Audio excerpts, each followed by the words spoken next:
Have you ever felt like two completely different people live inside your head? One is a brilliant strategist, cold and calculating, like a supercomputer.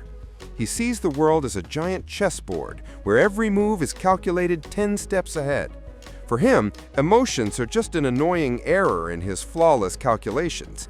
And the other is just a bundle of raw nerves. He feels the pain of this world so acutely, as if it were his own.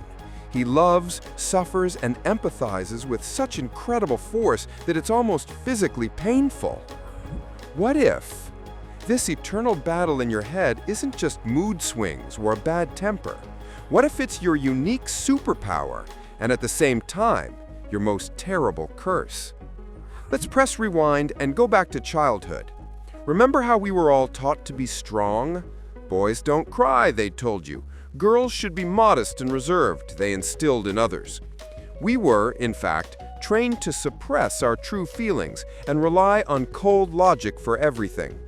Reason became our shield, our armor. We learned to analyze everything down to the smallest detail, to anticipate danger, avoid pain, and not let ourselves be offended. We sincerely believed that this made us invulnerable. But what if this life-saving shield eventually turned into a cramped, stuffy cage? Every event, every chance encounter, every word thrown at you becomes fuel for endless, exhausting analysis. You meet someone new and attractive, and instead of just enjoying the moment, flirting, laughing, your brain is already building graphs and calculating all possible scenarios for the development of the relationship, from the wedding to a painful breakup. A friend in tears shares his problem with you, and you, instead of just hugging him, already give out 3 clear solutions with subpoints and risk analysis. It's no wonder that people consider you cold, detached, even insensitive.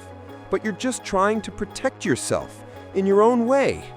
And so in the end, you are left alone in your impregnable fortress of logic and analysis. Yes, you see the world more deeply, more voluminously than others. You notice the subtlest nuances that most people simply don't pay attention to. But this depth, this incredible insight isolates you. You are like a rare deep-sea fish that accidentally ended up in a children's inflatable pool. You desperately crave depth, but all around you is just an annoying, boring surface. But sometimes your inner empath, your bundle of raw nerves breaks through. You see a homeless old man on the street and your heart literally breaks from sharp, unbearable pain. You read the news and the suffering of thousands of anonymous people, thousands of miles away, becomes your own. Your mind screams in panic. This is illogical. You can't save everyone. Focus on yourself. But your heart is no longer listening. It's bleeding. And you are drowning in this boundless ocean of sympathy because your brilliant logic can't find a single working solution. And then it comes. Paralysis. You are standing at a crossroads in life and your mind clearly and distinctly says, go left. It's safe, reliable, and logical. And your heart, sinking, whispers, please go right. Yes, it's scary and unknown there, but your dream is there. And you just freeze on the spot, unable to take a single step, because the choice between logic and feelings is like the choice between breathing and living. It's impossible. This constant search for balance, this eternal internal arm wrestling exhausts you to the limit. You're burning out. The search for meaning, which was once your main fuel, your drug, now seems completely meaningless. You're tired of endless thoughts, of feelings that are too strong, of yourself. But what if the way out is not to choose one side? What if you don't have to kill the brilliant analyst in you or mute the incredibly sensitive empath?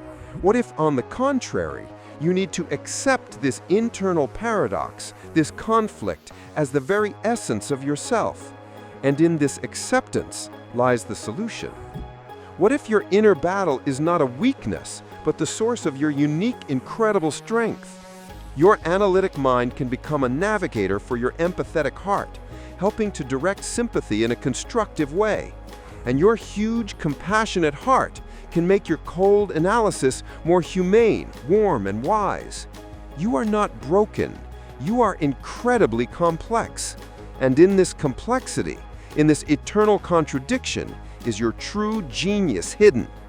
What if your depth is not a curse, but your greatest gift? A gift that you can and should use to change not only your own life, but the whole world around you. What if you stop fighting with yourself right now and start using your duality as your main, unparalleled superpower? What if?